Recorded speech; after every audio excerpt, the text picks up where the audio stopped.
Hello, everyone. I'm really happy to greet you today at America House Lviv on this rainy day. Thank you so much for making it. To everyone who is here offline and to people who are joining us from other cities online. My name is Ira Lobanok, and I'm a co-founder of Porichka music community. And this is our second lecture of a series of lectures with American music professionals. Today, I'm happy to introduce you to Darek Mazzone, who is a globally recognized filmmaker, DJ, and radio host, and whom I had a great pleasure to meet this April at Tallinn Music Week. Hi, Darek. Hello. Hi.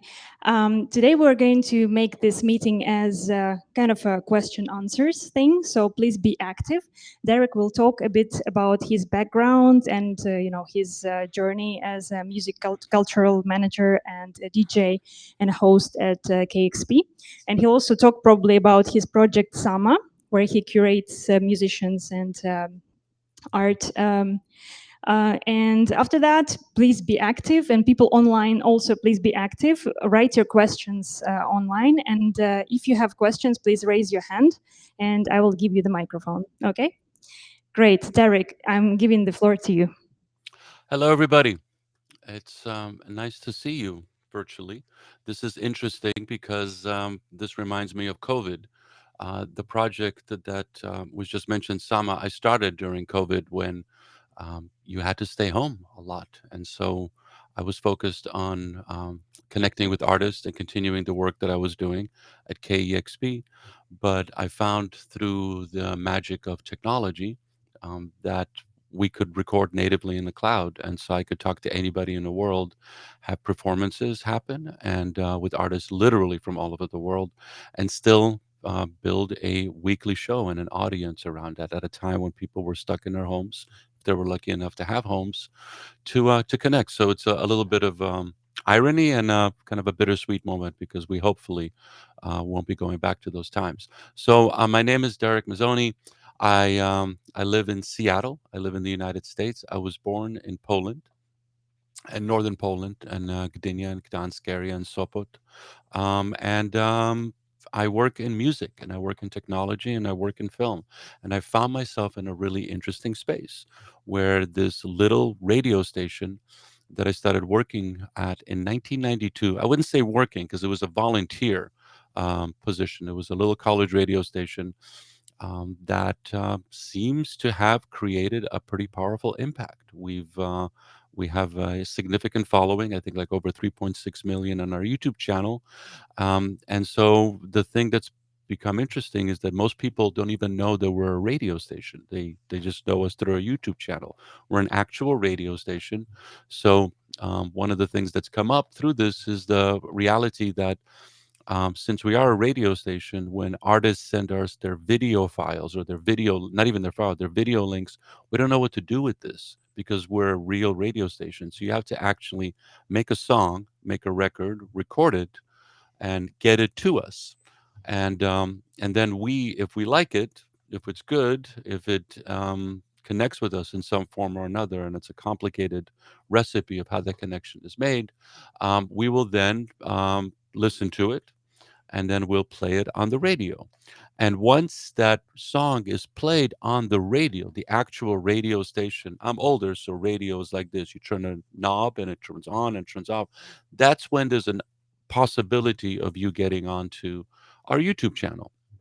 And so this is something that I need to stress because right now we're living in an interesting time when making music is really easy. I have a device here it's called the phone, but I use it as a phone maybe 10% of the time. The other things that I use it for are a myriad of things. It's my travel agent, it's my uh, speaking device, it's my text device, all of these different things. My recording device, it's my editing suite also.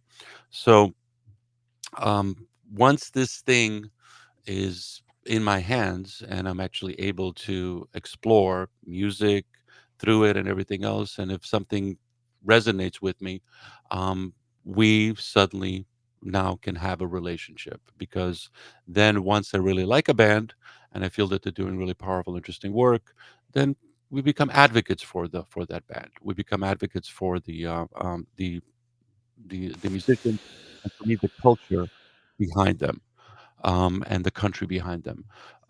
Because that's one of the things that happens when you become a global platform such as KEXP. You realize that the work that you're doing can reach a pretty significant audience. And so, going back to how easy music is to make. In the past, you needed to go to a recording studio, and so that means you needed to convince somebody to record you. You needed to make a record, put that record out, get that record into a record store, and convince the record label, whoever, to put that record into a limited amount of a bin, like as in this is the how much space I can put, like into a space, into a shelf, and then people come in and buy that record. That doesn't exist anymore. I mean, you still have record stores per se, but we're living at a time when there's 150,000 songs uploaded to Spotify every single day. Now imagine that in a record store. Imagine that as a DJ listening, trying to listen to 150,000 songs a day. That's crazy making. It's impossible. But that's the reality that we're in right now, is that there's so much stuff being generated, because it's easy to make it. I can make it on my phone. Anybody can make it. And suddenly, because you can make it and it's so easy, it's expected that everybody's going to be listening to it. And suddenly, because you made a song, it's expected that you're now going to have a career as a musician, and you're going to give up your day job, and it's going to be easy breezy. It's never easy. It's always hard. It always takes work. And to get your music to somebody such as myself and others takes a lot of work, and it requires you to actually develop, a following, develop listeners, develop fans that really care about your work. Once those fans, those people around you that feel like, okay, this is great, I'm going to go see you in a show, I'm going to support you, I might buy a t-shirt or something, then I get to hear about you in one form or another. Just because you made a song in your bedroom doesn't mean that suddenly you're a established musicians. Sometimes, but rarely. You still have to like do the work and show myself and others that you actually build a community around you. You build people that want to listen to you. And it's not just your family, which is great. It's a beautiful start, but it's important for you to, you know, develop and build a scene, because one of the things that happened in the past, and it's also important to have it in the future, is when you are making music, it's not just for yourself. It's for music. It needs to be heard. It needs to be experienced. And once it's experienced, you're actually building a scene around you. You're building a community of like-minded people that love what you're doing or like what you're doing and are willing to support it, so that you can continue to do that. And that's the magic part, is that you want to be sustainable enough so that you can like make another record and make another record. But by doing that, you're actually building a scene, you're building a community, and through that, you're actually building something that people from all over the world might start paying attention to. That's the story of Seattle. So, more about me. I was born in Poland. I moved to the United States when I was 9 years old. I moved from a communist country. I didn't speak English, and I ended up in a completely different culture. I grew up under communism. I grew up in Poland, and suddenly I'm in America. Very much a different kind of lifestyle, very diverse country. It was magical. It was interesting. It was my first time to be around so many people from different parts of the world. I lived in Boston, which was a great town. It's a working town, but it also has some huge universities. So I was able to meet people from all over the world. Um, in 1992, I decided to uh, drive around the country. America is one of those amazing places, and I highly recommend this for anybody, a band or whoever coming here. Get into a car and drive around this country. It's gigantic, and the difference between, let's say, Boston and New Orleans and Los Angeles and Seattle and Austin and New York is like different countries. They all speak the same language, but their cultures and ideas and how they live their life is very different. So, highly recommend that. So, I drove all over the country. My car broke down outside of Seattle in 1992. Now, 1992 is a really interesting time for Seattle because things were really bubbling up. Things we take for granted now, things like Microsoft, Amazon, Starbucks that we know, but also music. grunge was just bubbling up. You had a really interesting scene. And suddenly I ended up in a city that became kind of like a cultural center for the world for a while. And it was also it was a growing town, so it was cheap. And that's one of the magical things also in these kind of situations. In order for all of this to work, all this magical recipe of art, culture, music, you got to keep the rents down so people can work together and live together. Seattle's not like that so much anymore. Around it, it still is, but the center of the town has gotten really expensive. But the core, the culture, the music, the stuff is there. KXP is still there. My project Summer is still there that I'll talk about a little bit more. But I ended up in '92 in Seattle at this insane, amazing place where if you wanted to do something, you just started doing it, and if people were interested in doing it, they will help you. They'll say, "Yeah, I got some time. I got some energy." So I ended up in a really interesting place at an interesting time, where suddenly the people that you see in the magazines and see in the videos, they're your neighbors, they're your friends. They became a really powerful community. You start meeting people from Nirvana, Pearl Jam, etc. You see, Bill Gates getting a hamburger someplace. You see Jeff Bezos driving around. It was one of those places where it wasn't so hierarchical as you find in other places. People still felt like they were part of Seattle, part of a community. And KCMU was there, and I was listening to KCMU, which became KEXP, and I was like, "This is great." I was doing radio in Boston at a great freeform station called WMFO, and I was like, "I have a broadcast license. Let me go do some radio at KCMU."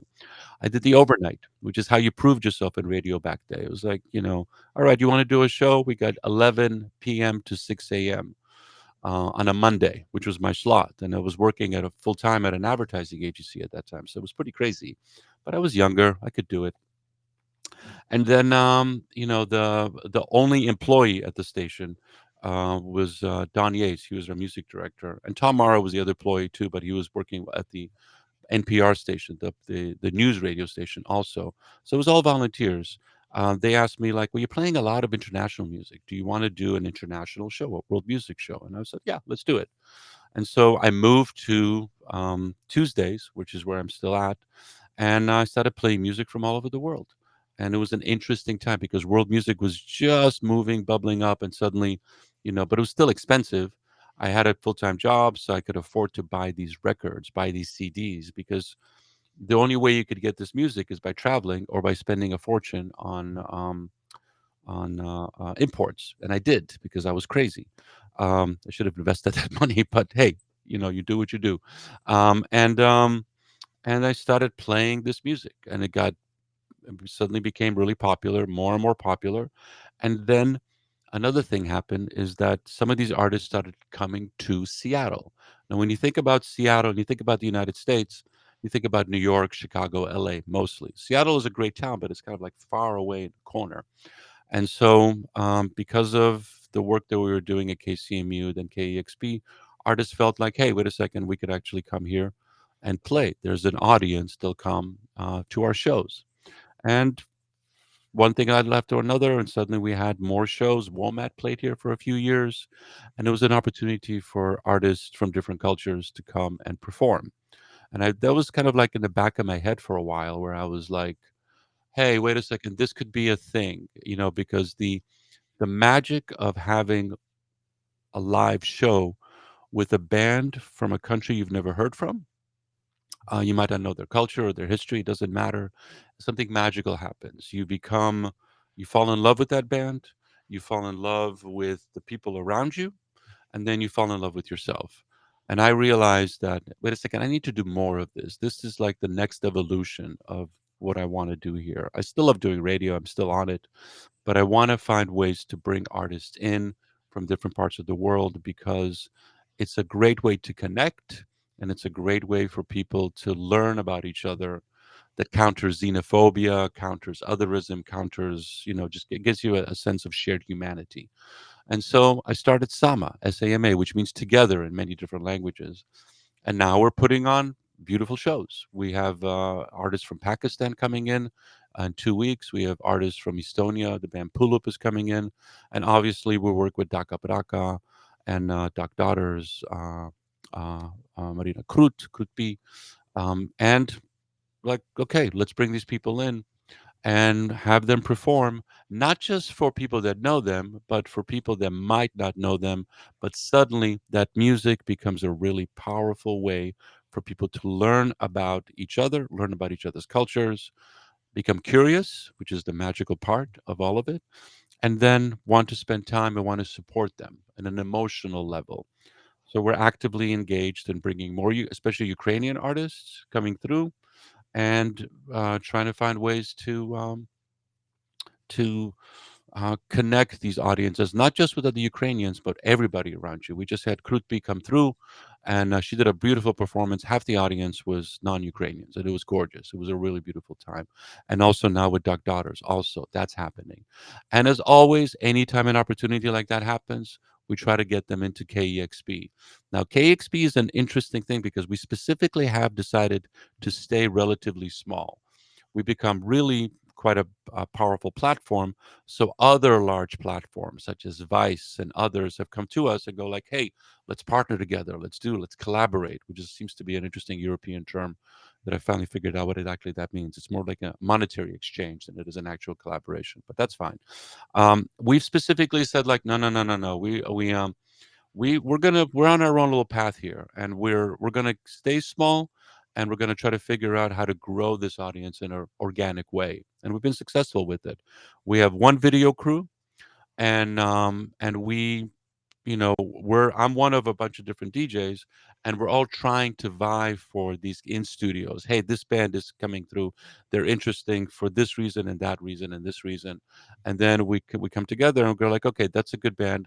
Let's invest the time and money and energy to do a video with them, record that. We have a great crew. Kevin Sucks, our audio engineer, is phenomenal. He's able to work with a whole bunch of different genres, but we're actually able to find the bands that we like, advocate for them, and then bring them in to our YouTube, to our studios in the Seattle Center, and create that videos.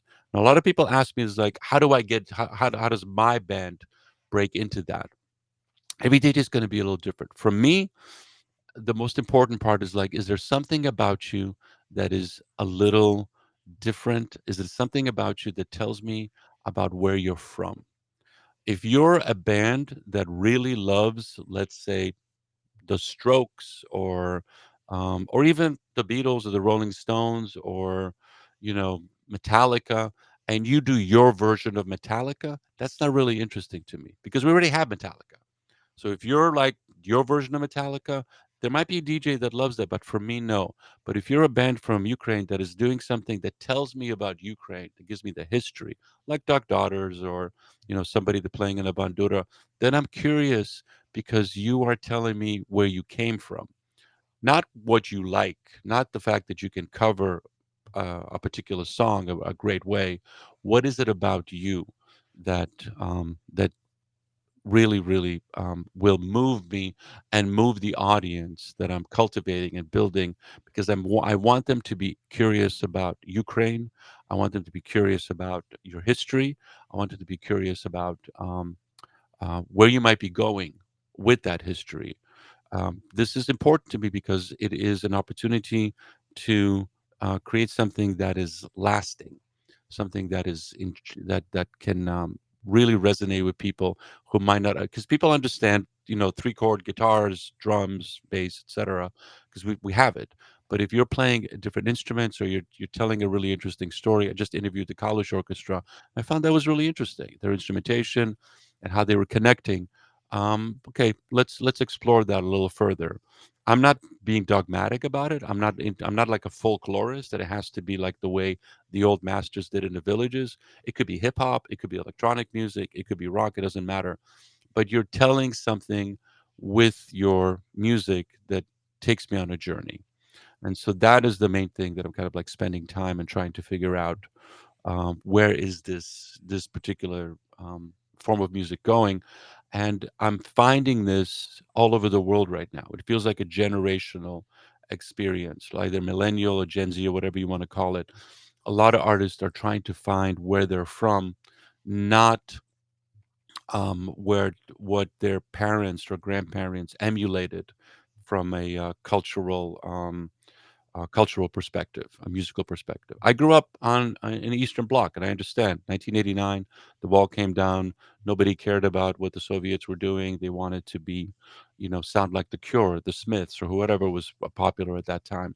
But after a while, it's just like, okay, but that's their story. What is my story here, and how does that work? And I'm seeing this manifesting in bands from all over the world, and I think that's a really interesting time to make this music happen and present this music, because this is one of the things that's going to make you interesting and bubble you up at a time of 150,000 songs uploaded to Spotify every day. And a lot of them sound the same because they're made in a bunch of presets on these devices, whether it's whatever platform you're making music on. And so you want to have a story, and that's one of the things also that's important in the context of trying to get to me and others like me, is what's your story. It's like, what is it about you that compels me to spend time with you, and especially in the context of social media, this is really personal.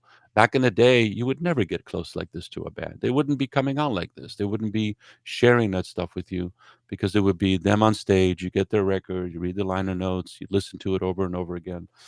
It's a different kind of experience right now. And in order to be able to connect, you need to have a story. And that story now leads people to the music as often as the music leads them to the bands. So it's a really interesting time in this space, as we're seeing a lot of technology, a lot of cultural shifts, a lot of things changing. Uh, but it's also the most interesting time to make music and to make the ecosystem around music, film, as an example. Everybody needs a video in one form or another. Everybody needs a social media platform. Everybody needs to connect on that social media platform in a authentic, organic way, so that those fans can have an experience with you. There's a lot of transitions. Anybody tells you that they know what's going to happen isn't really telling you the truth, because we're in a space right now where everything is in flux. But the music stays true.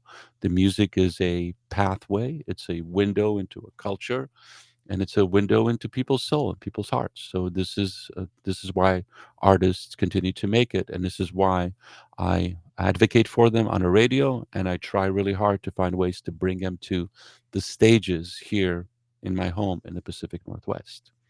And that's kind of my story. I know I meandered a bit, but there's a lot to cover, and I just wanted to give you a bit of a highlight. Thank you, Derek. Do we have any questions at the moment? I wanted to ask you one question that a lot of musicians ask me when they want to export their music and like go and play internationally. They are worried that if they play music in Ukrainian, then it's going to be a barrier for them to export their music. What do you think? Does it stop you, like from thinking that the band can make it out like outside of of Ukraine? This is the constant question. Do I not? Do I sing in Ukrainian? Do I not sing in Ukrainian? It's a tough one, because if you don't sing in Ukrainian, then are you actually singing the song? Because a language is a culture, is a it's a window into something that is uniquely Ukrainian. I am leaning now on artists singing in Ukrainian, because it feels like it's a differential for them, and it makes me curious about them. I've had experiences with artists who were told by producers, "You can't do this. You got to sound like everybody else. You got to sound like the hit stars," because that's commercial radio, commercial music. It's like once you have a hit, everybody tries to emulate it. When I got here in Seattle, a whole bunch of artists came through and started to move to Seattle because they wanted to be discovered in Seattle. And they lost their identity. They just sounded like everything else that was here. So, it's a tough one.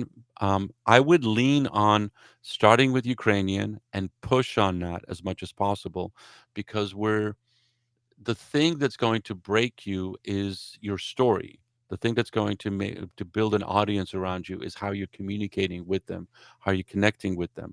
And the reality is that we're dealing with localization instantaneously now. Like we're living in an interesting time where things that would have been science fiction 10 years ago, even 5 years ago, we take for granted now.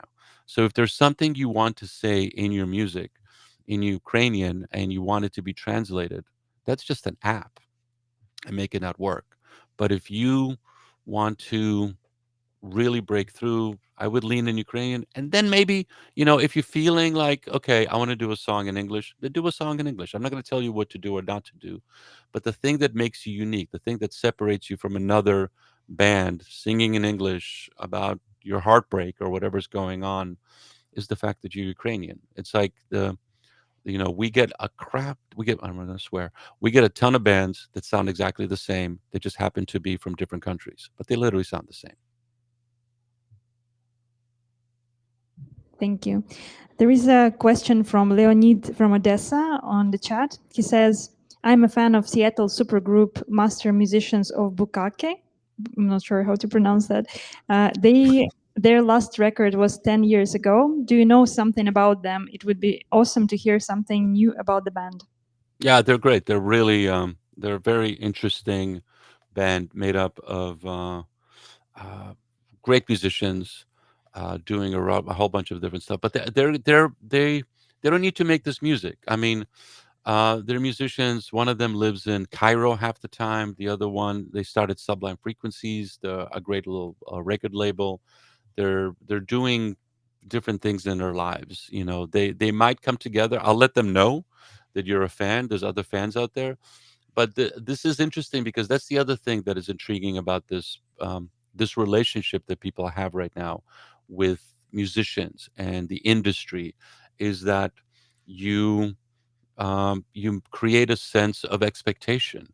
You if you hold back on releasing records. There are festivals right now that take a year off just to create a sense of like, okay, I want this. Where is it? Where is it coming? When's the next thing going to happen? They're fabulous, but it's not like, this isn't their day job. I know some of these artists, they're doing this because they get together. There's a moment, and they're like, okay, it's time for us to make something new. I hope that answers your question. Thank you. Another question from Leonid. What are the most interesting young bands from 2020s that, in your opinion, make music as art instead of content? Music, oof. Um, out of Ukraine or just in general all over the world? I think all over the world, yeah. Um, from right now, for me, it really isn't tied to a band. Like I'm in an interesting, when I started, this is a funny story. When I started collecting music, um, I kept all my music next to me all the time because it was this magical thing. They were like cassettes and records and CDs. So I started looking into like, okay, this is really interesting. What's going on here with this? Why am I resonating with this form? Because I was reading, I was watching films, but something about music just connected me. Right now, I'm looking at scenes in different countries and what is happening with those scenes in different countries. And it's all different types of genres. So I would say look into Tallinn, look into the things that are coming out of Seoul, look at the things that are coming out of Beijing right now. Really interesting scenes, especially out of Beijing, because they got their music through recycled cassettes. Like there was a cultural revolution, and there was no importing of any Western music. You might know the story, but it bears repeating. Cassettes are made out of plastic. The way they work in the music industry is that the cassettes are then, this is CDs also. Once you can't sell them, you have a discount for them. They're called cutouts. They would do like a little slice in a cassette, and they would sell them for like 99 cents. All those cassettes went to China in the late 80s, early 90s for recycling. And there were little pop ups of these stores that would take these cassettes and sell them. And so there's a whole generation of kids in China that learned music in a 5-year to a 10-year period. So this is the history of recorded music, like from 1920 all the way to 1990. So they went from Jelly Roll Morton to Soundgarden in the same period. And the music that's coming out of there and the art that's coming out of there is really, really interesting. And the things that are coming out of right now in Rotterdam is really interesting. And uh, at Kampala, Uganda, with Dengue Dengue and other bands that are coming out of this whole really interesting scene. In Lisbon, there's a label called Principe, which is in the neighborhood of Principe, which is a really interesting hybrid of music from Angola, Mozambique, Cape Verde, the expats, and Portugal, which that's I find really interesting, is when it's just like a really interesting mix of cultural influences. DJ Danny Fox doing some really interesting work with music and art and film. And then you've got a really intriguing scene coming out of San Basilico de Palenque, which is in Colombia, which is an escaped slave community from the 1800s that has its own language and culture that through the internet is making music, and a band called Combilesa Mi, which is its own hybrid. And through that, they have a cultural center and a collection of videos that they're putting out and now starting to tour. And with that tour, it's dance, music, art, all of these different things that literally would have never been discovered. Like there was no way this really interesting scene would have bubbled up so that I'm telling you about it in Ukraine. This is the thing that's happening isn't even tied so much to a particular band. It's looking at the ecosystem and the support around that ecosystem that is really creating some really interesting work. And the other part that's important is that it's not just the musicians. The thing about that is, like, once you have a successful music scene, then you've got artists, you've got filmmakers, you've got sculpt, you got a whole ecosystem that is supporting that. And out of that, you're going to see a whole bunch of really interesting things start manifesting. And then the last place that I'm trying to remember is Marrakesh.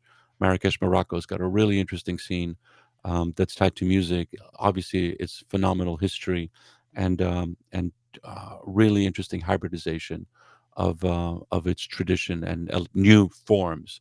And there's an artist that I do remember called Guedra Guedra out of that scene. That's really intriguing. Thank you so much for that. Do we have, yes, we have questions. Can you please introduce yourself and then ask a question? Yes, hi. My name is Roman. Surname a bit difficult. Garachowski. For you, from a person from Poland, it may sound a little bit. Garachowski is dobrze. Yeah. Okay. So I have a band which is called Dromoza, and during last approximately 5 years, we've been promoting our music in the radios. We've been just sending out the music, but about a year ago, Apple made available statistics to the musicians which radios are broadcasting the music. And it was a great surprise for me to find out that some of my tracks, which actually are not broadcasted in Ukraine, are broadcasted somewhere in the USA or in Canada. Like, for example, Radio Free Otaku. I don't know what is the radio station, but they're broadcasting my track every 2 weeks. And my question is, thank you. I'm not for this. What is interesting for me? I understand that recently, at least the last years in Ukraine, radios are very much focused on Shazams and TikTok. But what I see that some small radios in the USA and in Canada are broadcasting the track simply because someone likes it. Because I don't see TikToks, I don't see Shazams, even in Ukraine. But I see that some person for second year is broadcasting the track once a week, and it brings no signs even for me, like a musician, that it is broadcasted.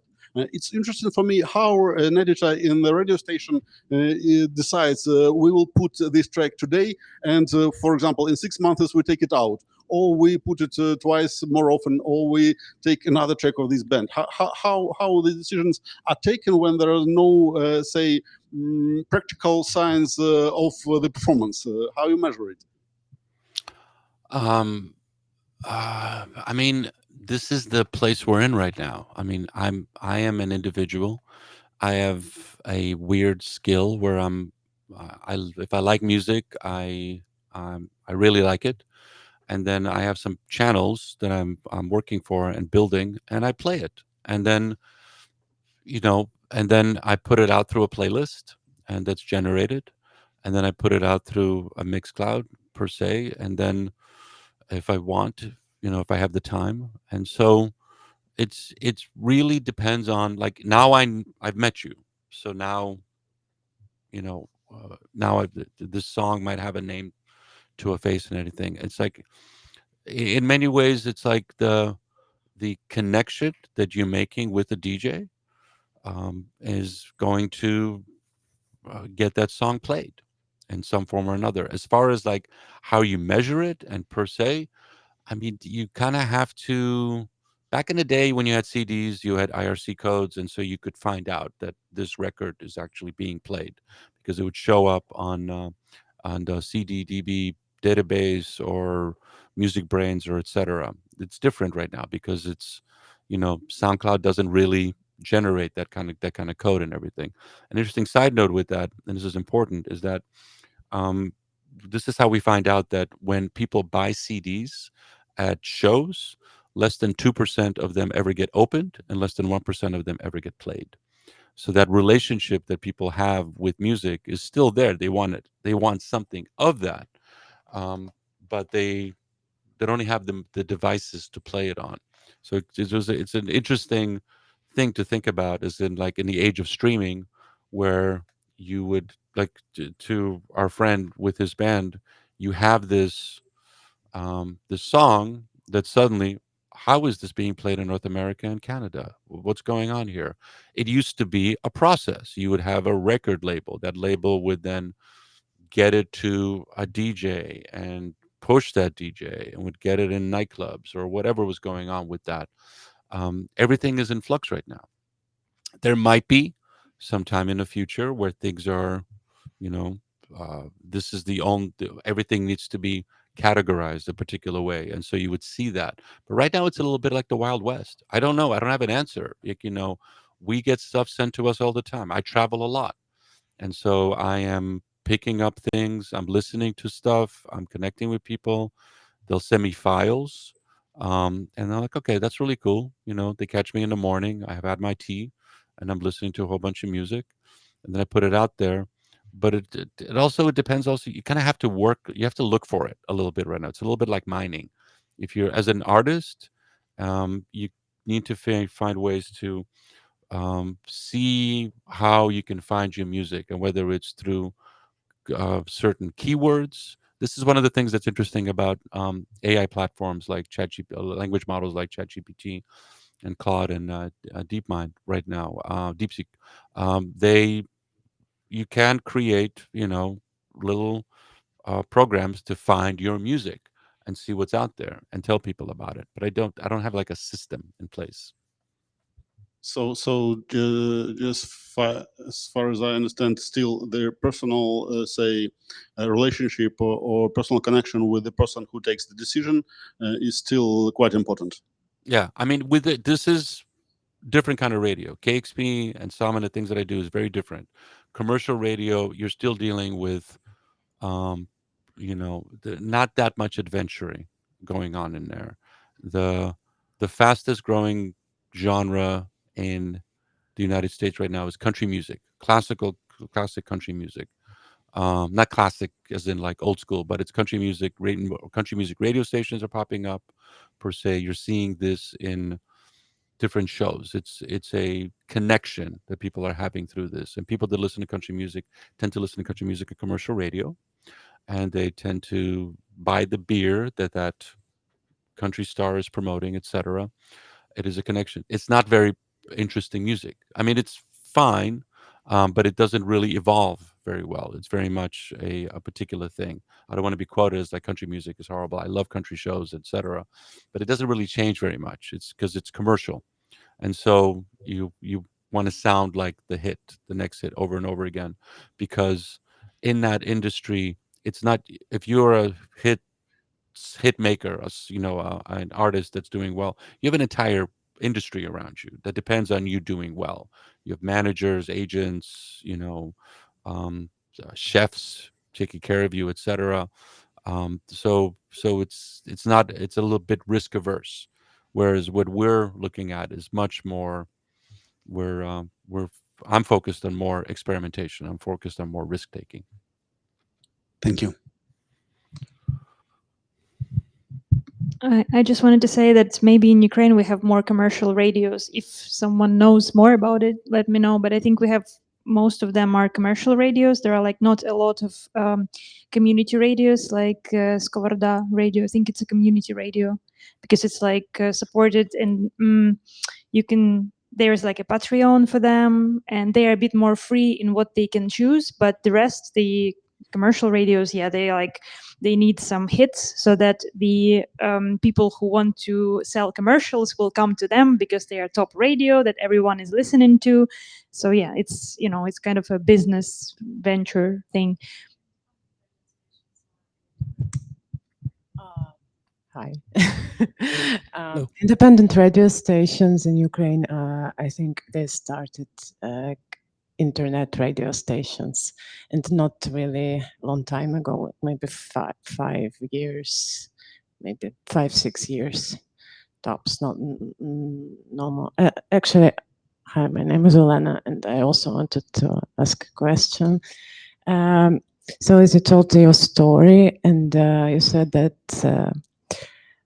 Seattle grew more expensive and gentrificated. So I wanted to ask, what was the way for KEXP and you personally to stay independent? Did you take any special measures for that? How as Seattle changed? Oh, okay. So KEXP has never been my job. I've always worked in other fields, and I found myself in certain situations. When I got here, I started working at an advertising agency as a producer, director, art director, and that agency became really popular because the industry here was growing. And so you had Amazon, Microsoft, Starbucks, etc. These were clients. And so I was working at KCMU, and I found like, hey, wait a second, this is cool. Let's help this station, because we're doing cool stuff. We're like a really interesting station that's supporting local music, and that's the other part that's super important. Is like, you want to support the scene. That's what I keep harping. It's like you want to build something. You can complain. It's easy to complain. It's hard to do stuff. So do stuff. Don't just complain. Actually build your scene. And this was one way that I could help build KEXP. So I got pro bono. You guys know pro bono? It's free work. I got free work from the advertising agency. We'd be making a commercial, and then it would be like, hey, we got the crew. We got some extra stuff here and some budget. Let's make something cool for KCMU. And that became a thing. And then when I moved to the technology sector, things became really interesting, because then I was like, let's work on, I and my dear friend DJ Rhythma was like, because we're working with Microsoft at the time, was like, let's have KEXP and which they became KCMU, then KEXP, become this kind of like test case for this new technology. Let's see what we can do because the internet was just coming up, things were getting really interesting. Let's build let's bring in these tools that are usually made for car companies or other industries, because it's Microsoft, they make stuff for everything, and use this to how to do the first uncompressed streaming, how to start working on this thing called YouTube. Because you have to understand, when YouTube first launched, it almost shut down because nobody knew what to do with it. It's like, you want me to make a video and put it on the internet for what? Like, my life isn't interesting. What am I doing here? The first year that we had KEXP on YouTube, we asked a whole bunch of bands. I think like maybe 10 said yes to that, because we weren't paying. So it was like, why would I come into this little radio station and do a show and play when I could be just relaxing, having a coffee in my hotel, getting ready for the show that's actually paying me? Next year was 300. Now everybody wants to do a KEXP session. But the first year it was all like brand new. So I helped with people that I was working with to help the station grow. The other part was we were part of the University of Washington. So the university had our license. And if you remember, there was like booms and busts. And so the university is publicly funded university that has a radio station. The radio people aren't really going into radio as a career. The university is seeing an economic downturn. So they're okay, let's sell this thing so we can make money and provide computer technology, linguistics, other things that students in 2005, 2008 want to learn. So we were able to form a board and an organization to get the license from the university. We have a relationship. We're still together, but we now control our fate. Because we have the license, and the station isn't funded by the government. The station isn't funded by commercials.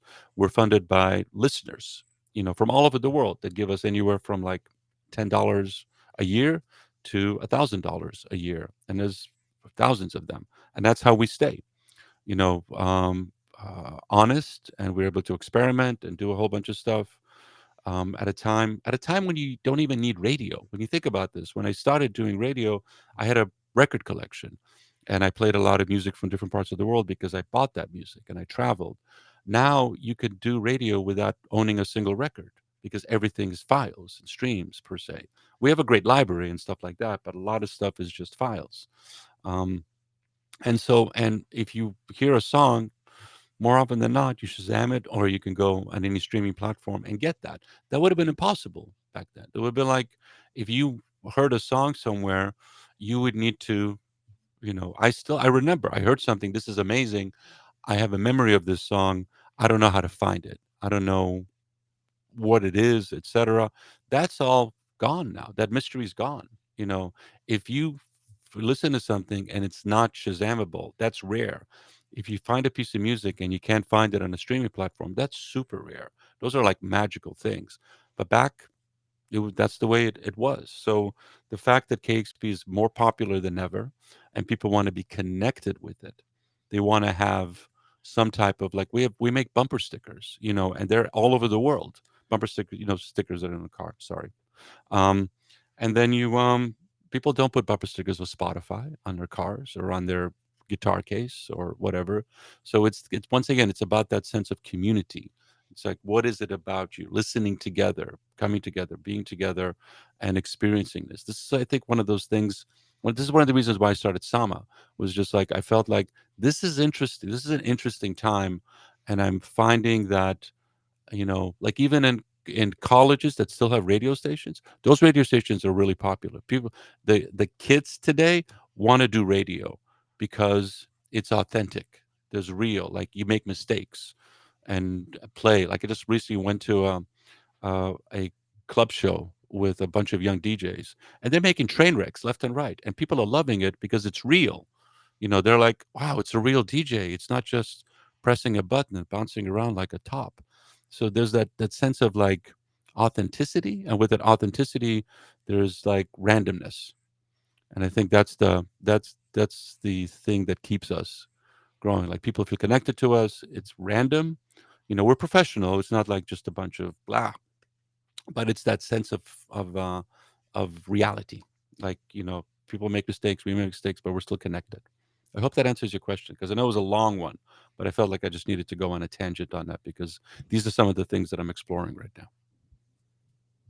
Thank you. Yeah, actually, that was my question as well. Like, how did you start YouTube?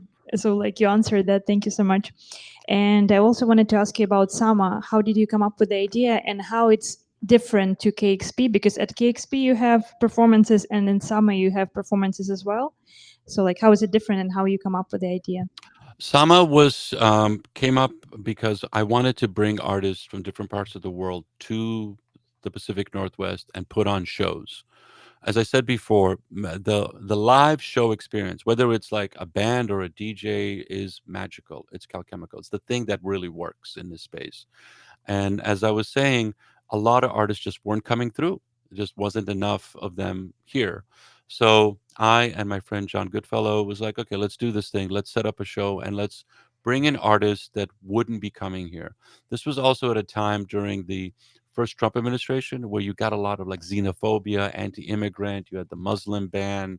You had like really crappy comments about countries from that were, just it was just stupid. And I was like, let's bring in artists from those countries and let's find ways to have these artists perform, and so people can see and connect with them on a human level, not as like a political statement. It was like, you suck, this is great, etc.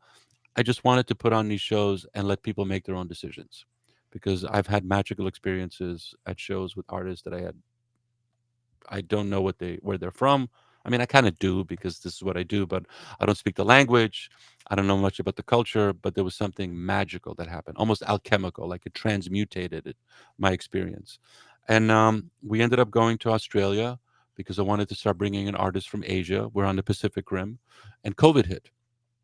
And so, as I said earlier, once COVID hit, we were the last plane out of Korea, because we had to find, COVID was hitting hard, and we were trying to find a way to get back to Seattle, back home to my family. It was like, what's going on? And so we went online, and I started doing this because it was the only way that I could continue doing that. Like, I still wanted to bring artists to audiences, but now video streaming and everything became a platform. And it was an experiment. Like, I remember my first show. It was like, okay, let's give it a shot. Let's see what happens. And it was okay. And then I did a next one, and then you could do native recording, and I started bringing different technologies in and everything. But I was stuck at home for 2 years. And the difference is like, they were all live performance like this, like KEXP. But the big difference now is that Sama's doing live shows, which was always the intention of it. But COVID was a block for that. In that interim, where I live, there's 25% of the area, King County, Seattle, where I live, is immigrants right now. We have a huge Ukrainian population here, Somali, Pakistani, Indian, etc. And I want to bring in artists from those parts of the world to play here, to be here. Interesting thing that I found sometimes in these situations is that once people leave, their relationships with their home country is kind of trapped in amber. I found this especially with the Polish artists and Polish population, because I'm in Poland a lot, and I want to bring in current Polish artists. But a lot of people here, a lot of the immigrants, don't even really know what's going on in Poland. It makes perfect sense. They're living in America, but it's an opportunity for us to actually bring in what's happening there here. I'm starting to see this even with Ukraine, where it's just like, now this is the scene. Now this is what's happening here. Let's find a way for you to connect with these artists that are happening in 2025 in these places. So that's kind of one of the big differences. And it's also Sama's my laboratory. I'm experimenting to see what happens here. If the band fits and it's great, then we put it on KEXP. I have to advocate for them, and then also I'm trying to do different things. I just finished my first feature that we filmed all over the world, and I am looking to try different kinds of experiments with video with some of these artists, how to connect with this, things that I couldn't do at KEXP because we're a large institution right now, and there are things that like are kind of like, okay, let's try this, let's do this, okay, we're gonna do this and this. Where with Sama, I can experiment more. It's kind of like KEXP is my band. I'm doing my work in my band. Sama's my solo project. Does that make sense? Yes, yeah, thank you. Yep, question? Hello, I'm Marina. Hi. I wanted to ask you about the organization, and maybe you could share some challenges as a host. Like, what are your biggest pains? Like, is it communication? Is it like filtering or searching for artists, or I don't know, funding, etc.? Because I mean, it feels like a lot of a lot of organizational work, and KEXP has been there for a while. And how do you keep going for a long time and not get burnt out, etc.? Are you talking about KEXP or Sama? KEXP. Okay. With KEXP, we're a large institution. When I started there was one employee, half an employee even. Now we're like 200. We have a significant budget. We're in this huge space, etc. So there's things that happen once you become an institution. There's, politics, bureaucracy, all these things come in, which can deflate you. Everybody out there in the space, it's like it's hard at times, because it's like a family. There are days you're getting along great, and days not so much. As far as burning out and everything else, you have a passion for the music and a passion for the artist. Like you're connecting in a really interesting way. We get to experiment. We just finished a series called Music Heals. And this is an interesting evolution for us as an organization, where we are looking at how music has helped people going through hard times. This one was dealing with cancer. Music heals cancer. We do addiction, we do mental health. And we ask listeners to send us songs and stories that have helped them through these struggles. Sometimes it's them going through it, sometimes it's a loved one that is dying of cancer or died of cancer. And how did these songs connect? How did these songs actually help you? Now, people listening to this thing, that's therapy. That's like, okay, this is very unexpected in the context of a radio station. You wouldn't have a commercial radio station do that. That'd be kind of insane. And that's so those moments become really powerful. Also, if you're looking at, and I'm not berating commercial radio stations. It's like you are who you are, and it's wonderful, etc. But it's hard to pivot, because once your songs are programmed, if something happens in the world that's crazy, it's really hard for you to change your programming, especially with commercial radio stations, because they're trying to cut costs. So sometimes there's one DJ working for 10 stations, and he's just reading lines. When something happens in the world, when um, Russia invaded Ukraine, I did a whole set of Ukrainian music, because I wanted people to feel this. This also happens, I do a show for years that I started in like 1989 when I was in Boston, called Music of People Being Bombed. When the United States decided to bomb Iraq, I played a whole bunch of music from Iraq, because I was like, I need people to feel that these are real people, and music does that. It's an emotional experience, and so that gives me the strength and the energy to continue, because I know I'm making an impact. I'm getting emails back, and people are telling me like, thank you. And especially in the context of what I do, most people don't have passports, but most people never travel.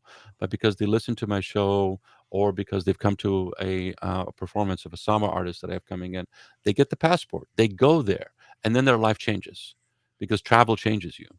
And your ability to see our shared humanity, our connection, becomes evident, and that stuff that feeds me. That's the thing that keeps me motivated and going.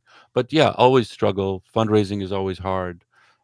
We just lost an insane amount of money from the federal government. Luckily, with KEXP and with Sama, we weren't counting on it. But it's always difficult. It's always like, how do you convince people to check in? You might have a recession, and then everybody's cutting back. It's not boring, and I think that's the most important part. It's not boring. If you're doing something that's really boring, check yourself a little bit, because you have one life.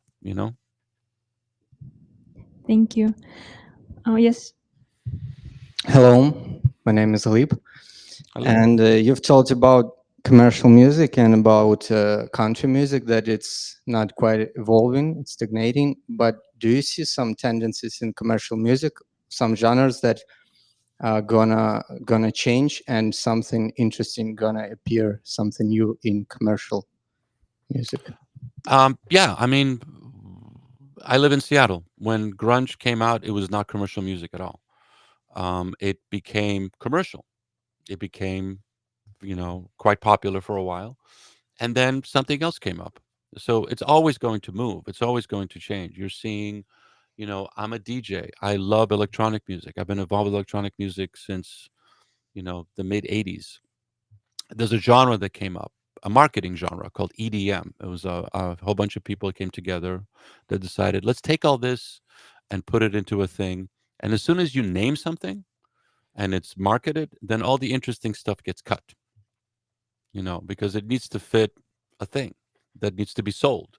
And what needed to be sold with EDM was festivals, because people weren't buying records, they were getting together, which is a beautiful thing, and spending a fortune on water and beer and drugs and everything else, and they wanted to experience a certain thing, the drop, etc. The same thing happened with grunge. Suddenly this thing that was really interesting, unique, became huge, and then it became marketable, sellable records, etc. And it became a thing. So I think it's not a criticism. I think commercial music is great. I listen to commercial music all the time, and it could evolve, and it's always evolving. But I've been in this industry for a long time, and my tastes have evolved. And so I'm looking for stuff in a different way, but I'm always looking for something that can become a hit. I've seen it. I've seen artists, I've witnessed this all the time. And when you think about this in the context of KEXP, we just had Tom York from Radiohead, huge artist, come through. And we're seeing these artists come through and want to play here. Obviously, Taylor Swift is not going to play KEXP because it would be a madhouse. And but others, can come through and can come in. It could become interesting. I'm curious to see what happens. How do you go from your own little group to become gigantic? And then, time passes and you shrink again. That's why it's super important to be nice to everybody, because you meet people coming up and coming down. That is so true. And then see how that evolves, and see what happens. The way music is made is really interesting. The adoption of auto tune, the adoption of the looper. What is the next technology? I work in AI right now, and I'm seeing really interesting things with AI as an accompaniment to artists, like the way a drum machine was an accompaniment to other artists, and see what happens with that. How are artists going to be making the next thing, and how will that become commercial? These are heady times. So yeah, I think there's a great potential in commercial music. But the thing that I keep leaning on is that commercial music came up at a time when there were more gatekeepers and you access to music. I worked at a record store. A hit came out, the record store changed. Everything was about that hit, about that record, because the record labels were paying the record stores, and suddenly we're playing this song 5 times an hour over and over again, because the people coming in here, you want to sell that product. Now, streaming, algorithms, everybody has access to everything anytime, so you're overwhelmed by it. And so how does that come in? How does that pop up? How do you pull those pieces in? It's an interesting thing for commercial radio. It's an interesting time. I have a friend who runs 2 labels. I was just in New York 3 days ago. We had a long conversation about commercial radio and what is coming up and how commercial radio was working. Sub Pop, popular label in Seattle, every year after year has a better a year than before with its artists, etc. It's known for grunge. Hasn't released a grunge record in forever. Mudhoney's still there, but it doesn't really matter. It's like it's the new artists, and they're always thinking about how are they going to support those artists? How are they going to create opportunities for them? Because fundamentally, it's down to touring, if you can. And like, there's a great band called Deep Sea Diver who are doing fabulous work. They just signed to Sub Pop. Sub Pop is doing interesting international music. They released a record with this Turkish artist Gayasu Akiyul. When I was with Jonathan Poneman in Poland a little while ago at the Minister of Culture, and we were doing a panel, I was telling everybody out there, was like, you got to talk to Jonathan, because he's looking. These labels are looking, because things are interesting. Like, what is the label right now? A lot of artists I know are dropping their labels because everything's on social. So how does the label work? Sub Pop has a store at the airport here. Sub Pop is one of those labels that has a collection of hoodies and T-shirts that they sell all the time, just like KEXP. Warner Brothers, Universal doesn't do that. It doesn't work like that. It's a different kind of model. It's yeah. The long answer to your short question is yes. Commercial can. Yeah, hello, Derek. Thank you for joining us today and sharing your experience. My My pleasure. name is Nick. I'm a beginner, independent synth pop, indie pop artist from Lviv, and I have 2 parts of the question. The first one is, in Ukraine, there's always been talks on whether our local music is relevant and compatible to the European music or just worldwide music. So from your perspective, what qualities should it have in order to be heard abroad? Is it more about physical presence in UK or USA, or is it more about niche genre like Dachabracha you mentioned already, or Stone Jesus, and or maybe our mainstream pop music still have a chance to be heard? Yeah, it's the first one, and the second one is, in your opinion, what do you think is the right way for us Ukrainians to tell the story about living and creating in a middle of wartime? Like, is it in general meaningful and interesting for listeners abroad? And what is the balance to tell our story without being sounding like crazy? Okay, I'll answer the last part first. Yeah, it's super important right now. It's more important than ever. When I was in Ostrava, and I ended up interviewing Kalush, we talked about that at length, and it was really, really important to tell the story of Ukraine, because um, the this is a tragic time, but it's also a time where you can tell the story, and you have other entities talking about you. You know, it's not just you talking about the music. There's news, there's cycles, things are happening.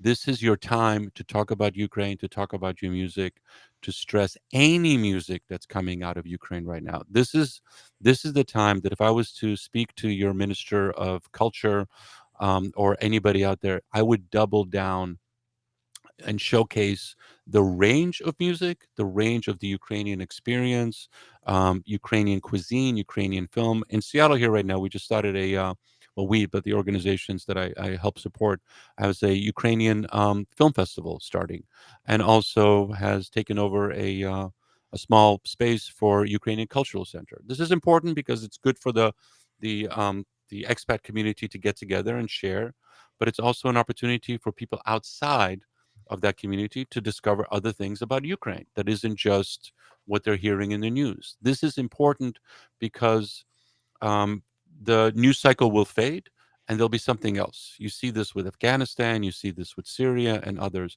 This is an opportunity for you guys right now to really push all genres. And because it is Ukrainian, as I was talking about when I got to Seattle in 92, and this is a weird analogy because the Ukraine and Seattle are very different thing, but it is interest.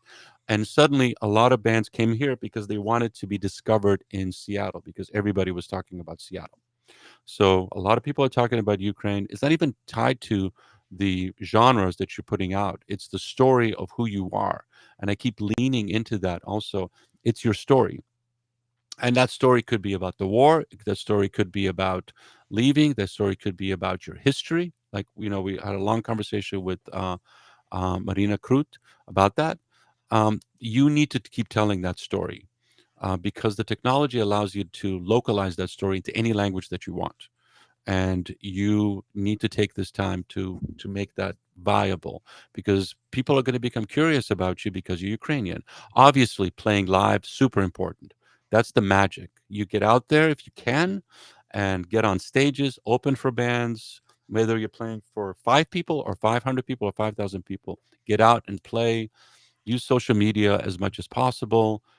Make sure that you're not just reaching your audience, but trying different ways to reach other audiences, other languages, because you can localize it right now. But this is the time. This is the time to do that, and this is the time for you to collaborate with other Ukrainian artists in other fields and other things that are going on, and reach out to where are the Ukrainian populations in this country or other countries. Make that connection, make that work, so that people know what's happening and also what's happening now.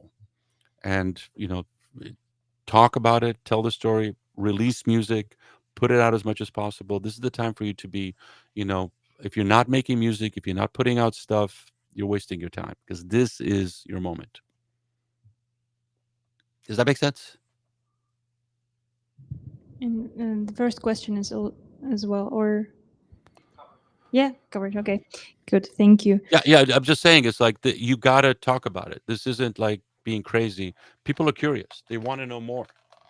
They really do. They're connecting. I've been to shows. I put on shows, and people are crying. It's making a connection with them, an emotional connection. And once you have that connection, they're curious. They're interested because people aren't like. I mean, I have two teenage daughters. Their musical tastes range like crazy. Not because they're my daughters, but because they have access to all of this different music. So sometimes artists get too wrapped up as like, well, I'm making this, but is it this? Or this is like, feel what you're making, what you're connecting, just put it out and tell the story around it. Thank you. We have a question online from Yulia, who is from Crimea but currently in Kiev. Darek, what's your predictions for the future of music, radio, and bands? Will technologies change music? Technology always changes music. This is interesting because I did this panel in Budapest on the future of music. And when you think about, when you think about music and technology, I have records that say on them no synthesizers were used in making this record. Like, because synthesizers were considered to be fake. Now, I don't know any record that's not made. I mean, outside of classical and others that aren't made using some kind of synthesizer. You have the drum machine, like I talked to you about before. There were bands or samplers. There were bands that had like 9 people because you needed like horn section, you needed other things. They went away. Like, drum machine came out. A band like Cameo had 12 players. There's suddenly 3 players. Now you've got the looper. You guys know what a looper is, right? Okay. I was talking to a friend of mine who's a renowned musicologist, and I asked him, "Is like a looper an instrument or a crutch?" And he said, "Yes," and it's true. It's like, I could be a great artist by having a looper. I can't sing, but it doesn't matter. It's like auto tune. I'm a singer. So it's always going to change. And now you've got AI coming in, and some people are saying it's the end of the world, as they did with those other other technologies. Or is it a magical tool, or is it going to create something else? It's always going to change. Yulia, the thing that I stress about this is that this is a very interesting time to make music. This is an interesting time to experiment, to try different things because you can, because you have devices that are cinema grade cameras. You have access to editing equipment, you have access to recording equipment, you have all this stuff. The only thing that you need to do is do it. The thing that's never changed is hard work. Often in these situations, when I'm quoting a friend of mine recently, but this happens to me a lot. When I'm talking to musicians, it kind of distills down to what's the shortcut? How do I become successful really quickly? There's no such thing. You got to work at it. You got to figure out. You got to connect. You got to put on shows. You got to get stuff out. You got to talk about it. The hard work is always there. There is no shortcut. So this is the most interesting time to do this. I can't imagine a more interesting time to make music and to put that out there, because the gatekeepers are. But it's work. It's hard work.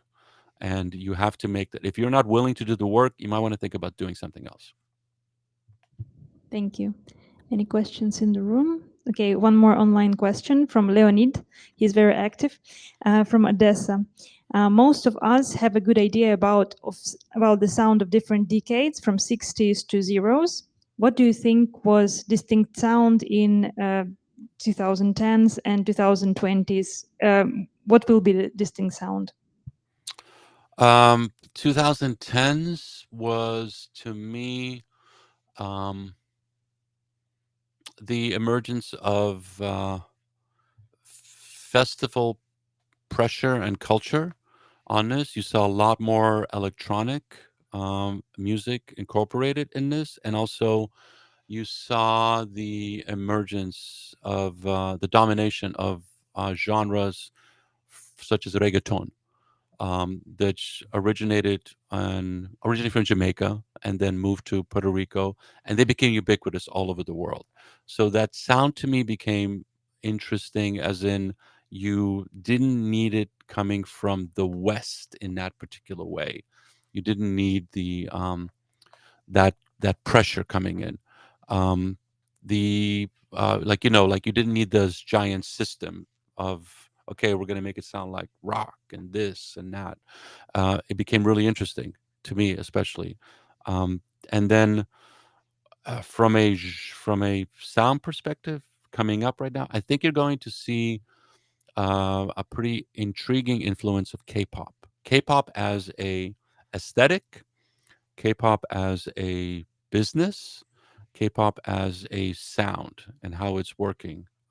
You're going to see more of that play itself out in really interesting way, and experimentation around that, like you where you see the influence of TikTok and whatever's going to come after that, and how people are connecting with it and how they're sharing. You're seeing bands, you're seeing artists bubble up in really interesting ways. I don't know if you guys know the kind of like the jazz beat artist called Berlioz. Um, was doing nothing, just a bedroom DJ, and then he put out a couple of really sweet riffs on TikTok, and they got picked up by people that put like Penelope Cruz and others on these like riffs, saying like, "You're a broken-hearted Spanish girl walking through the sunset." Became gigantic. I got asked to open for him. I didn't know who he was, and I was like, "Who the hell is Berlioz?" I thought it was a classical composer, and it was a line down the block, and people are like, "I've never experienced something like this." And he put together this little like studio ensemble. And it was fun. It was really cool. I enjoyed it. You're going to see stuff like that coming in, and you're also going to see like, okay, I want to be the next this. I want to be the next this, and that's not, you know, you're never going to be the next thing.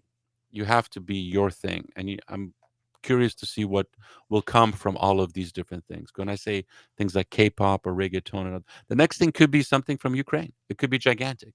It could be like a particular song. The bandura could explode in really interesting ways.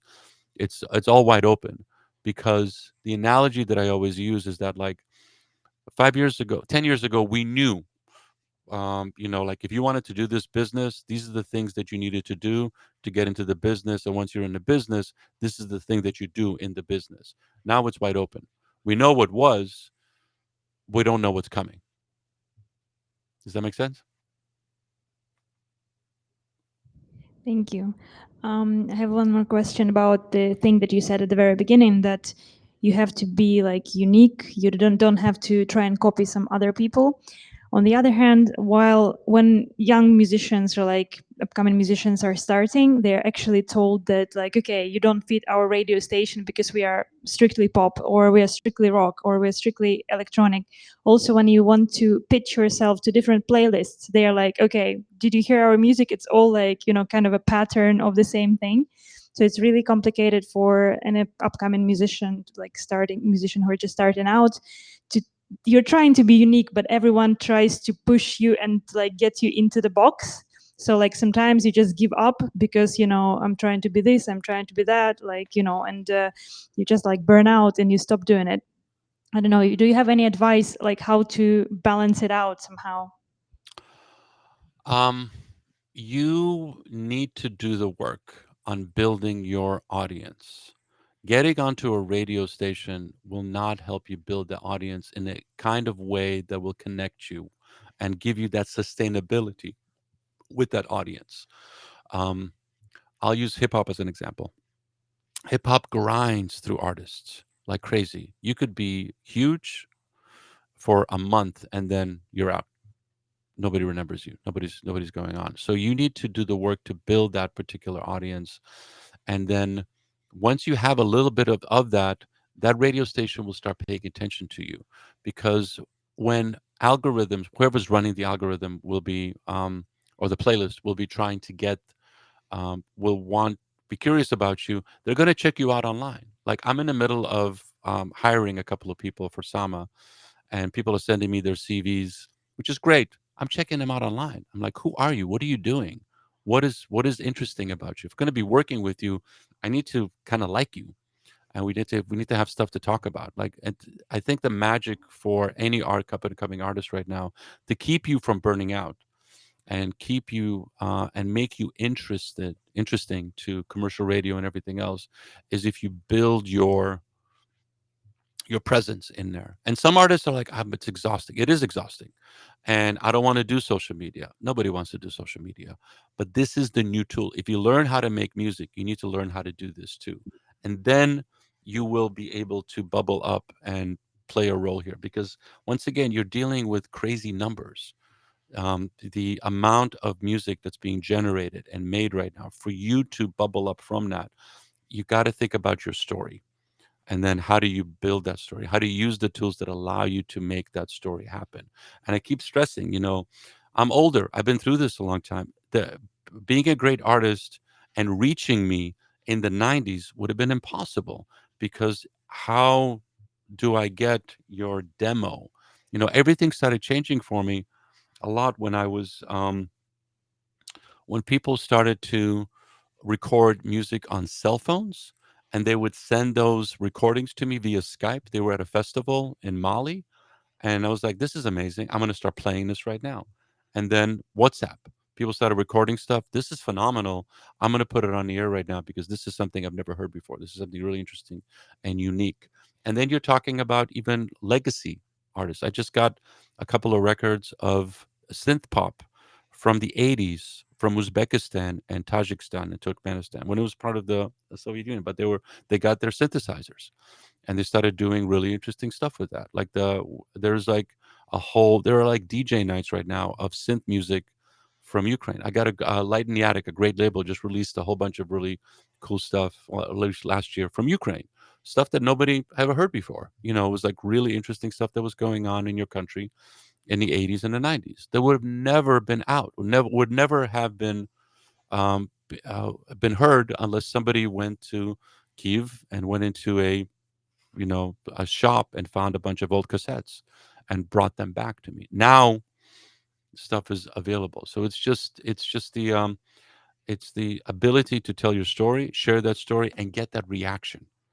And that's the thing that I think is most important. You guys probably know this, but I'll say it anyway. When you say social media, people just think about the media. It's the social. If somebody's talking to you, comment, answer them back, communicate them, build that thing. Lean on the social as well as you're leaning on the media. Thank you. Do we have any more questions in the room? No, or no more questions in online. I'm just going to ask one last question. How did you discover Daha Braha and Dah Daughters and Marina Krut? Was it like personal connection or an email, or like how did that happen? I discovered Taka Braka through my friend Artur Royak, who throws the Off Festival in Katowice. And he said, this is amazing, because they were there. I wasn't there. And I was like, okay, this is really interesting. Let me go check this out. And it was like, okay, this is really cool.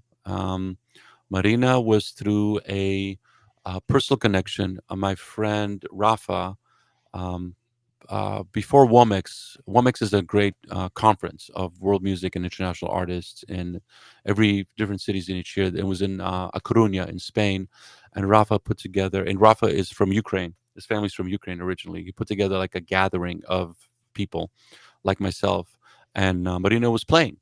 And it was like, okay, this is really cool. Let's figure out a way to bring her in.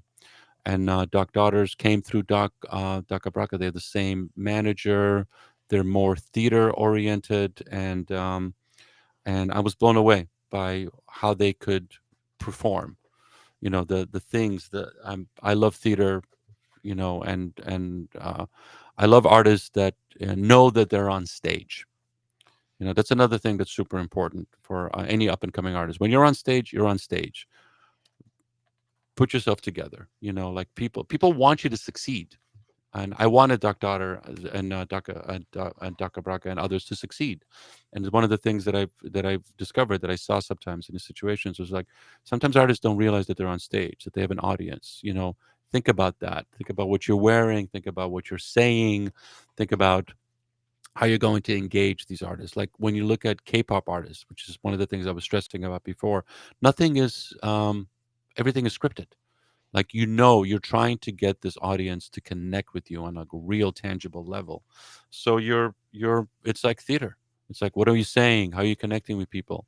As soon as you get off the stage, talk to your audience, connect with them, do selfies, make sure that they know what's happening.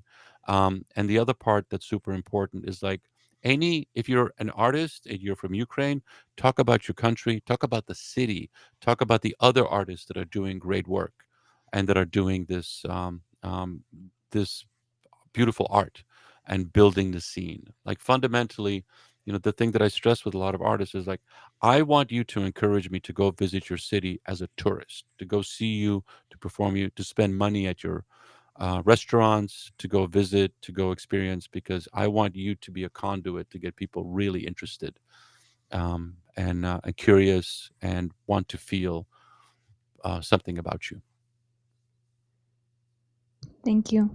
And I want you all to take a look at Darek's t-shirt.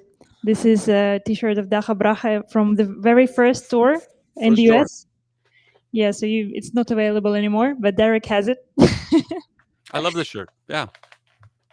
Um, I love I paid for this shirt, it's like, that's one of the things that's also important as a business. You got to think about what you're investing in, like, because people will, even though they could get it for free, people want to help you. As I said before, people will buy your CDs or whatever you've got, even if they have nothing to play it on, because they want a connection. Thank you. Thank you so much, Darek, for sharing your wisdom as early as 8 a.m. in Seattle. We really appreciate it. Anytime. You're a super busy person, and I think everyone is super grateful. Let's give it up to Darek. Thank you Thank you so much. so much. And maybe you can share with us the references that you said, the musical ones, the musical scenes, so that we can share it with everyone from different Sure. countries that you found inspiring. Yep. Yeah, and thank you so much for coming, everyone. Thank you, America House Lviv, for hosting us today. And thanks to Darek again. Hopefully you will have a great Friday today. Perfect.